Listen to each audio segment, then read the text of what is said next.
Welcome to Madeline Con. I didn't say welcome Madeline Con. Welcome to Madeline Con 2017. Thank you. So we are now going to interview Brian and Scott. Correct. They are brothers. Yay. Which one is Danny DeVito in this group? Probably me. You? Yeah, might as well be. All right. So that makes you Schwarzenegger? Oh, God. I guess that does. Yeah, why not? How's the maid? I'm kidding. They do the podcast, Nice. The Comic Roast, but you have others, don't you? Very much so. They're all- Yeah, let's hear. Lay them out there. I want to interview you guys about your story, what you do, what your shows are. Let's start with your shows. What are the shows you guys do? Can I interject first? Yes. Back to the cons you guys were just talking about. You owe it to yourself to start going to some panels.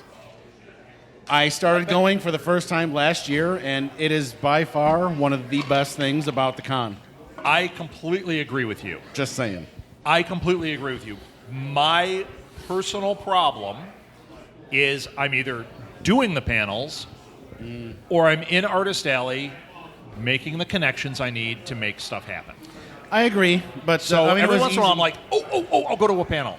Yeah. Blair had a panel. We're going to talk about hers. I went to that, and I couldn't get in, but I tried. And it was awesome, the little bit I saw. Okay. I do try. They're just hard for me to get to. But It's a lot I easier promote when them you're like there crazy. for more than one day, but sometimes that Yeah, doesn't see, work out. that's the other thing. The big cons I'm only doing one day right now. Yeah. I've kind of had enough. The small cons, like we went to Starbase Indy, which was a Star Trek one.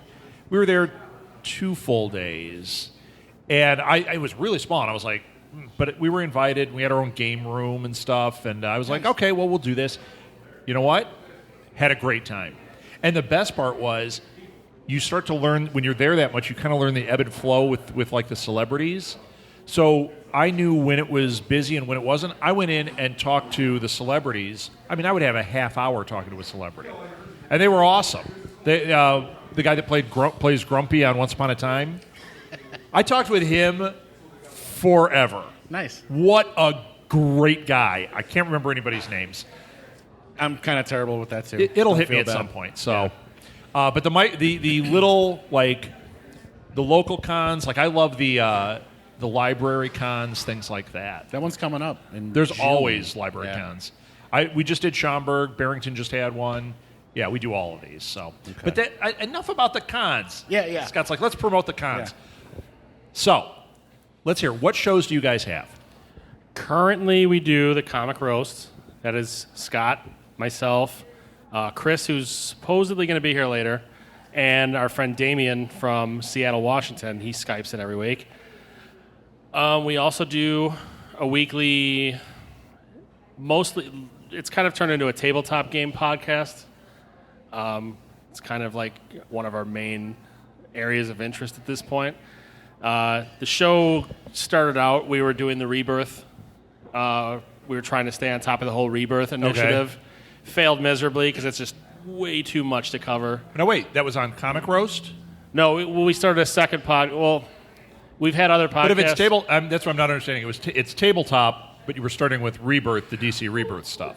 Kind of. Well, it was a different lineup, and it was more for the Review and Roast website. Okay. So we started another one that we ended up calling You May or May Not Like It, because that's what the Mike, who will also be here later, he always says that. So we're like, well, there's the name of the show. Perfect. And it started because he started buying all the Rebirth books. But like we said, when they're putting out 2, 3, 4 books a week, we're trying to keep on top of everything. Yeah. It just got out of control. So then we just started doing movies, and now we try to do at least one weekly board game one under the You or You May Not Like It. Okay. And then we've got the movie roast, which, like you said with your con one, it comes when it comes, and it is what it is. You know what I Right. mean? It's been a long time, but we used to try and do that every week. But again, staying on top of all this stuff is Sure. kind of a I mess. get it. Trust me. And then finally, we kind of we try to interview people as much as possible, but it hasn't happened a lot lately. But we do that under like Review and Roast Presents kind of thing. Sure. And usually it's local comic guys. Like we have had Dan Doherty, who does Beardo comic. He's right in Orland, which is by us, so it's nice and simple. But He's we've an also easy one, yeah. we've done Bob Fingerman was our first Fingerman. big name, I guess you could say. And then Keith Powell from 30 Rock. 30 Rock. We had him on. And then we haven't really had any interviews lately. But Okay. we got another one coming up, though. So. That's why I don't go to the panels, because I'm busy talking to all these people or to reps and making those contacts. Yeah. And then I lose the cards, or I make the contact and I see them a year later and they say, well, I want to be on your show. When are we going to do this? Yeah.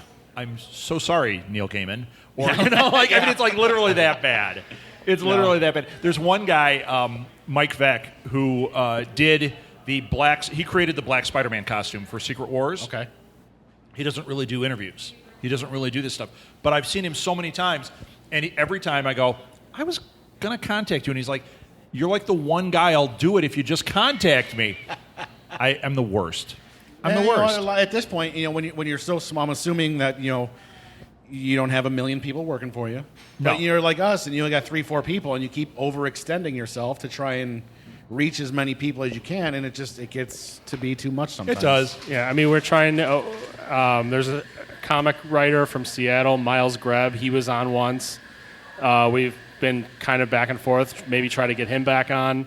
Matthew Rosenberg, I think he's doing Spider-Man right now, but he's done some stuff for Black Mask. 4 Kids Walk Into a Bank is probably his current one. Rumor is he's going to come on in the next month or so, but I don't know of anything definitive. And then the guys from Wanted Earth are supposed to come on too. Yes, that was. They were at C2E2. They're developing a board game called Wanted Earth. It actually hit Kickstarter Thursday. Yeah, Thursday. Did you get to? Did they have the board game there? Yes, I saw them with all the little miniatures. Yeah, I didn't get to go up and check it out. Is it good? I thoroughly enjoyed it. We met up with them. They taught us how to play it. We took the prototype home. We played it a bunch of times. We did reviews. We did a podcast on it. Sweet. So we're going to interview them. Okay, I'm going to ask you to do me a favor. Yes. Send me a link to it, because Chris and I run a Facebook group that we're going to talk about today called Geeking Out. All right. Which you write for. I do. Yes. But it's basically events and things going around Chicago that are geeky that would be of interest. Yeah, and I'm not to cut you off, but these guys are local. They are literally from Orland Park. Super nice and really, really talented guys. We like to feature Kickstarters. So we'll just put up, Kickstarter we love. Okay. And put it on there. So let me know, and we'll put that on there for them. Yeah, They will love it. Like I said, we play tested it with the developers. They sat with us. They walked us through the game, and it's impressive how much thought they put into it. Because the first time game, a lot of game companies, even the biggest developers, they always start with a small card game and they work their way up. Sure. These guys went big right out of the gate. Wow. And you could just Are tell. they going to hit their Kickstarter? Apparently, their Kickstarter is doing really well. All right. It's been up for 3 days. They've already cracked the 10,000 mark, I think. Wow. Which is super impressive for That's an great. unknown game company. They're doing really well with it. Yeah. Excellent. But there is definitely send me the link. Absolutely. there is definitely a Kickstarter thing where there are people who literally just sit on Kickstarter and just hit refresh, waiting for the next thing to show up. Yeah. They're like, here, $80. Yeah, So I know. there's probably a I'd little like bit to of be that guy. I just Yeah. don't have $80. There's probably a little bit of that, but it's got a little bit of a combat aspect mixed with a little bit of maybe Mars attacks thrown Sure. in. So I'm sure that probably helps as well. And the game's really Send me well the done. link to your review of it, too, and I'll put that on the post. That way people can hear what you guys say about it. It's actually the review link and the podcast link are on their Kickstarter.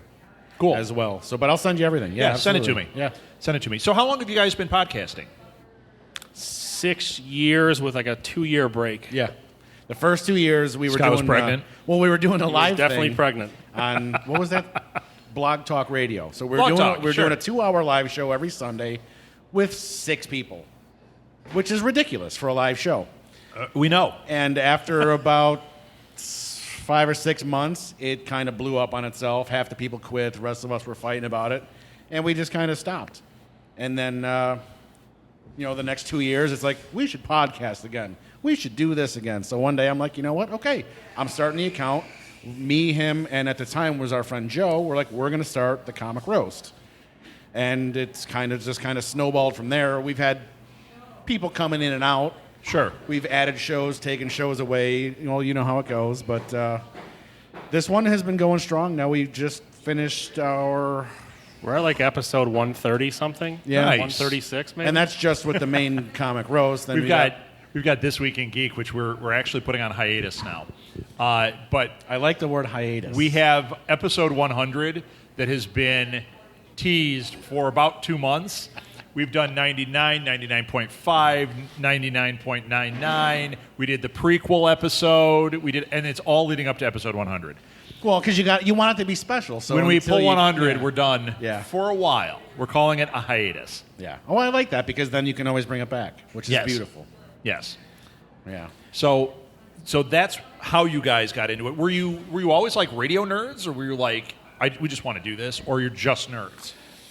Just nerds. I mean, I'm a radio nerd now. I mean, I never got into the whole ham thing, but once we were like, man, what's this whole podcast thing about? And like, we should totally do one. I'm like, hey, I went to school. I know how to do audio. I could do a better one. Well, because he was doing a show with one of his friends, and I'm not trying to be mean, but I'm like, I could pull off a better production than this. Yeah. I'm like, let's do it, because they were using a room mic with like 5 people. yeah, it was. Didn't work that well. And so it was I'm like, live, so it didn't sound Oh, that's so particularly good. Yeah. Well, one of our guys, when we got him, was doing his show with a GarageBand mic.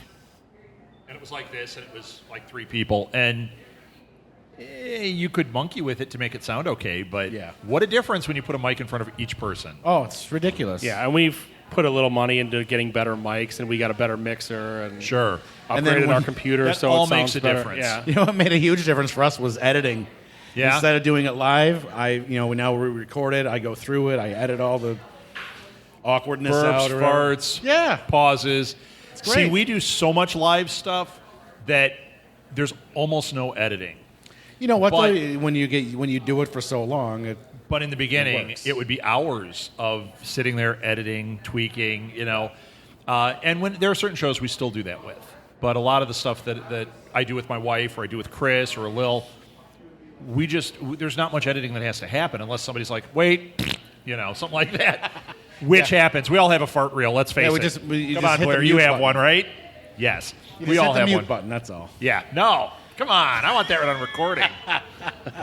Someday it's like, you've been doing this for 90 years. You're a success in the industry. What would you like to do? I want to play my fart reel. That's what I'm going to do because it's awesome. That'd be funny. Yeah. It'd be funny. It'd be like the bloopers. Yes. We'll leave it there. Okay, so that's what got you guys kind of into it. Yeah. You're moving along. You're like 130 episodes, roughly, of the one. Correct. Yes. And the others are Anywhere in its from- wake. yeah. It's all over, right? Exactly. Have you done the show like live in front of an audience? I know you did at the marathon. Just the marathon. Just the marathon. Just the yeah. marathon. So that's the only time you've done it live in front of people. Yes. Not uncommon. Most people have not done their shows live. We've had offers at our local comic shop when they first moved to their new location. They're like, "Oh, you guys do a podcast? Would you want to come in and do some live stuff?" And we're like, "Yeah, that'd be great." But they've never done it. Yeah. So we never pushed it. You know what I mean? It's just, I get it. it is what it is. I get it. Yeah, I mean, Chris saw this. We did it live someplace, and he was like, "You got to do that at Blue Box. We got to do it." And we had no idea what we were doing, and none of us had an idea what we were doing, and we just jumped in. And I almost killed it during the first episode. Remember? Like I you mean, were so good, you almost killed it. No. I mean, we're what 20 minutes into it, and I go, "We're terrible at this. This is the worst. We're not going to do this again." And my wife and Chris are sitting there like, "What is wrong with you?" I'm like, "Nope, we're going to move on." They talked me out of that. So it's been 3 years almost. Actually, So- going all the way back to when we first did the live Blog Talk Radio thing. yeah. We actually were sitting there like seconds before the thing went live, and we're all like, "Who's going to start? Who's going to start?" And then it went live, and for like 30 seconds, it was dead silence. panicked. And I'm like, "Do we even have an intro song? What are we doing here?" And I just stood there, and I looked at the mic. I'm like, "Hello, we are going to do a podcast, I guess." And then luckily we recovered, but for like the first 5 minutes, everybody's like, Not knowing they're swearing who's under their gonna breath at run one or- another, like, "Will you start already?" That's awesome. Yeah, I'm not sure I'm going to tell you the name of that show, but if you can find the last episode where at the end everyone's kind of bickering amongst themselves, and I was like, if no one's going to say anything, I'm just going to end it. And, Oh, I want to hear that. if you can find, I'm not going to tell you the name of it, but if you can go through our stuff and find it, you might want to. Ooh, it's like a Where's Waldo for like angry podcasting. It's like you can hear the moment that I'm about to blow my top, and then we gotta find I ended that. the show like an hour early, and I just dorked out on everybody, and I'm like, get out of my house. I'm tempted to make a clamor out of that, like a little 20-second piece we can share with everybody. That's awesome. Sometimes it just has to happen. Yeah, it's funny now. At the time, I was just like, I can't believe that just happened. Exactly. Yeah. But you know what? That's not uncommon too, especially for first endeavors where you're putting all this passion in and everything, and then you realize this is not working. Or I mean, it happened to us when we were both podcasting for others, and we realized this isn't how we want to do it, and this is not working for us. And it's happened in reverse where the people are doing it for us, and they've said, I want to do it this way, and this isn't working. And you know, it's part of the creative process. Yeah. You know? Yeah, plus, like, when we started, we were just randomly running through a myriad of topics that had no relation to one another. Sure. And then you're trying to appease 5 different people who want to say different things, and some people want to talk more about this and less about that. And then the more you go on with this, they're waiting for their turn, and it's just like it was way too difficult to manage it. So I know you guys talk a lot about comics. Comics, games, movies not as much now, but comic, games, movies. That's really your focus is those 3 areas, correct? Is it just tabletop, or do you video game also? We've done a video game or two, but honestly, since I've gotten really heavily into the tabletop gaming, my video gaming has dropped dramatically. Interesting. It's also hard to talk about video games when we all kind of play different types of games. You know, like this guy might play a game I think is stupid, and then he's playing a game I play Overwatch all the time with Mike, who will be here later. But like everyone else hates that game. Even I hate that game half the time. But like, and you know, it's honestly, I have a funny Overwatch story. I'd love to hear it. It involves him. Oh, I know. I really want to hear So it. I was over at their house, and his brother Edward used to be on This Week in Geek, and he's younger. And Edward was playing Overwatch, and William goes, "That's a baby game, okay?" And Edward's like, "What? That's not. What are you talking about?" He goes, "Baby game, stupid." And he's playing his game, and Edward goes, "It's not a baby game." And he looks at me, he's like, "It's not a baby game. Look." And yeah, I'm seeing people shooting and stuff. It's kind of cartoony, but it's not. And William just is like, "Nope, baby." And Edward goes, no, this is what he said. William goes, "Who do you play with?" And he goes, "Oh, come on, it's everything. It's like I play with there's like 5-year-olds up to like 90s." He's like, 5-year-olds. That's a baby game. It was the greatest moment. As he's saying, it's like, I play with 5-year-olds. Oops. Yeah. I loved it. here's the 90-year-old he's playing with then. Yeah. Pretty much. Unbeknownst Although I to do either scream one of like them. a child when I play. So. The 90-year-old is sitting next to me? Is that what you're saying? Yeah. Either that or it's the Jasper from the Family Guy. Yes. Let's all play some Overwatch. I need a bath now. Yeah, that was a little weird. But yeah, the thing with video games for me is like the last game I really got into was Uncharted 4. Yeah. And probably about 2/3 of the way through the game, I was like, I feel a lot less like I'm playing a game, more I feel like I'm curating a movie that's really long and really repetitive. That really feels that way. And that's how modern games feel to me. I feel like I'm just getting to the next 40-minute cutscene, and I'm like, oh, I mean, the game looks incredible, but I don't feel like I'm doing a whole lot. See, I'm playing Skyrim right now, and I can't stop. See? And I love it. I am part of the group that hated that game. I don't know what it was. You're the hater in the group? For that game, yeah, but like Elder Scrolls Online, for the time that I played it, was super fun, but it got really old really fast. But back to his whole feels like a movie, when I was playing Final Fantasy 15, first half of that game is great. But then you hit a certain point where it pushes you to the end. Yeah, right. Like it's like, dude, what happened? Like now I can't go back and do any of this stuff. Yeah, I mean, I kind of lose interest at that point in some games too. Yeah. So Not to we're mention... well, I was going to say, we're going to talk tabletop gaming later, so I don't want to feel like we're just ditching over that.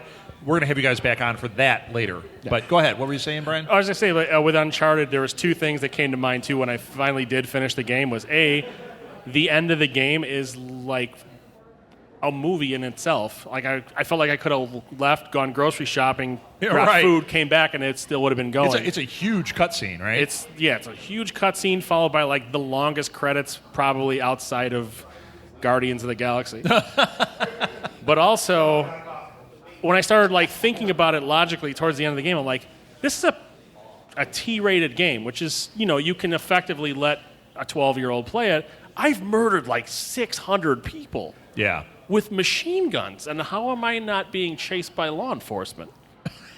Because their whole shtick is like they're pushing for realism, and I'm like, there's no way anybody would get away with I know. This is insanity. Like, I've killed a mansion full of human beings. I mean, granted, they're all bad guys, but that's still. Well, that goes back to what you and I were kind of chatting online about with like comic books. I've kind of gotten away, even though I do a podcast about Marvel and I watch all this stuff and I read this stuff, I'm less interested because that nags at me. I watch Batman, Superman. How many freaking people did those heroes kill?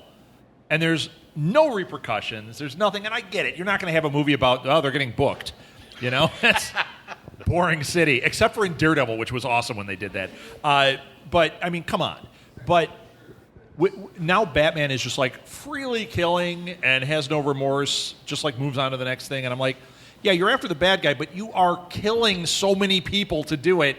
Right. It's making it harder for me to stay in there, And yeah, I do like the movie, but it did feel like a lot less of a detective story and more about big explosions and machine guns and.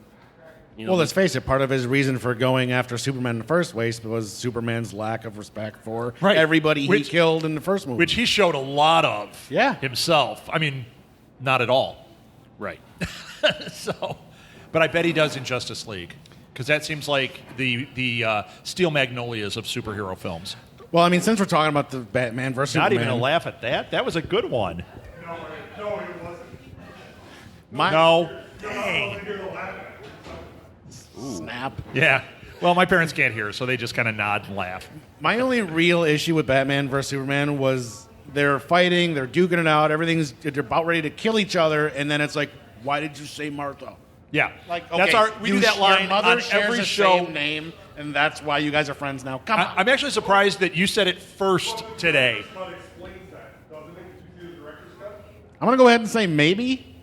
I don't remember if I did or not. It's wrestling fans. Well, yeah, Really? because right after he goes, oh, that's why you say Martha. See, that's how it's explained. I'm going to go home. I'll be back after I watch it. So that and Diane Lane was on. Yeah, she was just on Cohen, something this week. I think a couple nights ago, and somebody wrote in on Twitter and asked if Justice League was better than Avengers, and she's like, "Oh no, not at all." No. And I was just like, "All right, I guess that's going to be Done. to not get super pumped about later this year." I'm super pumped about it. I don't know. I'm still going to watch it. Oh, I'm going to see it. I'll But watch I'm- everything. And here's the best part: is everyone that says that those movies are the worst. I've only seen it 30 times. Like, well, yeah, but how much did you really hate it? I kind of do. I made it once in the theater, and then I tried it at home, and I was so angry while I was watching it. And I started out going like, you know what? I'm at home. I could watch this thing. I have so many thoughts on it. It's ridiculous. And bad enough that I saw the director's cut and was like, I should pick this up and watch it. And I'm still so mad. I was like, another time. So it's going to get 3 viewings out of me, and that'll be it. It's not bad for a movie you didn't I've like. watched Chud like 40 times. This kid we grew up with was obsessed with Chud. Chud is awesome. Chud's a pretty good movie. Well, I'm not knocking it. But I'm just and saying. it's got Daniel Stern in it. You can't hate Chud. Yeah, exactly. Right. It's got cannibalistic, humanoid, underground Daniel Stearns. Yeah. Nothing better. That's Chud's. You tie it to Home Alone, which ties it to The Breakfast Club, and ties it to Chicago, and that's right. why you have to have do that Chud in too, your because collection. I always look at them and try to make it a sequel or something, or a prequel. So I watched Chud, and it is a prequel to Home Alone. Or if you just put Anthony Michael Hall and Judd Nelson walking in the background, and it just all comes together. Yes, it could be the absolutely. Chud cinematic universe with John Hughes. That's exactly what I do. I just did one recently. I can't remember what it was, though, so this is going to go nowhere. But there was one recently when I said, if you view this as the prequel, it makes it so much interesting. And, like, the person I was talking to, like, their head exploded. Like, oh, my God. You make it all the same universe. Yes, everything is the same universe. Everything is all in one universe. And anything that, what's his name, from Quantum Leap, Scott Bakula's in. Anything he's in, he is going to leap at any moment. That would be amazing. in every show. I used to love Quantum Leap. Yes, if you imagine he's going to leap, it makes that movie infinitely better. So that means I should go watch CSI New Orleans or whatever right And now? expect him to leap. I don't know if I have it in You know me what to would be do really great? You know how you get around that? If you're like, get the sound effect on your phone and just randomly hit the sound. So you're like, ooh, he leaped. That would be awesome. From when he was on Star Trek. Yes. That's where he left. Yes. We left from Oh, he leapt from Star Trek. Oh. Or you could, Oh. or you just do it right at the commercial break, so he actually leaps right into a Yeah. Viagra commercial. And then watch Married to the Mob and imagine that Ziggy leaped into that. That's a movie right there. Is it Ziggy? Is it Ziggy, the one who he was with him? Al. It's I feel like Al. you should. Yeah. I feel like it's you should Al. cut all these movies together with that sound effect. Always. Everything should have that. I was actually writing a script that was going to be like, I was trying to make like a little anthology, and I literally wrote in like 3 episodes that its character just changes. You hear the sound and they just change. I didn't explain it. Nothing happened. It just, and then it's a new actor playing the character. Oh boy. All right. You guys are done. You're going to be back because we're going to talk tabletop and we're going to talk comic books, okay? Yes. All right. Yeah. Excellent. Yeah. Oh, wait, before you go, this is for you guys and for this cast of thousands. Give your social media. Where can people hear your stuff? Because your shows are really good. I want people to follow you and hear you and all that. Well, you can find all of our shows at comicroast.com. You can find our written stuff at reviewandroast.com. You can follow me on Twitter at XOrsonX, him at Pure Rock Fury. We're also at The Comic Roast, at Review and Roast. Hashtag either one of those. You'll find us Instagram. We also have a new Instagram we started called Star Wars Tabletop. Oh, okay. Because we got into X-Wing recently, and Mike, who will be here hopefully any minute now, he started painting his ships and posting them online along with, plus we also have Armada and Imperial Assault and et cetera, et cetera. I have guys I have to cross you guys over with because they play all these, and we'll get you guys guesting on each other's shows. I'm in. I'm in. Yeah, sweet. Well, So, I know yeah. you're in because I keep getting your definitely reviews, which are awesome. Thank you. You're costing me money. I'm just going to tell you that Costing you right money? now. Yeah, it's awesome. I got that 2-player game you said was like, dude, get this. Which one? 2 Cities or Lost Cities? Lost Have you Cities. played it yet? I haven't played it yet. Oh, and I my got God. 7 Wonders too because you were like, if you get this, I will come over and play it. It's 2 of the best games. Seven Yeah. Wonders, the base game alone, top 5 of all time. Okay, don't spoil. Yeah, You're going to talk about that later. Yeah. All right, thanks Yes. a lot, you guys. Of You were course. awesome. Let's hear it for them. See you in a few, yes. They'll be back.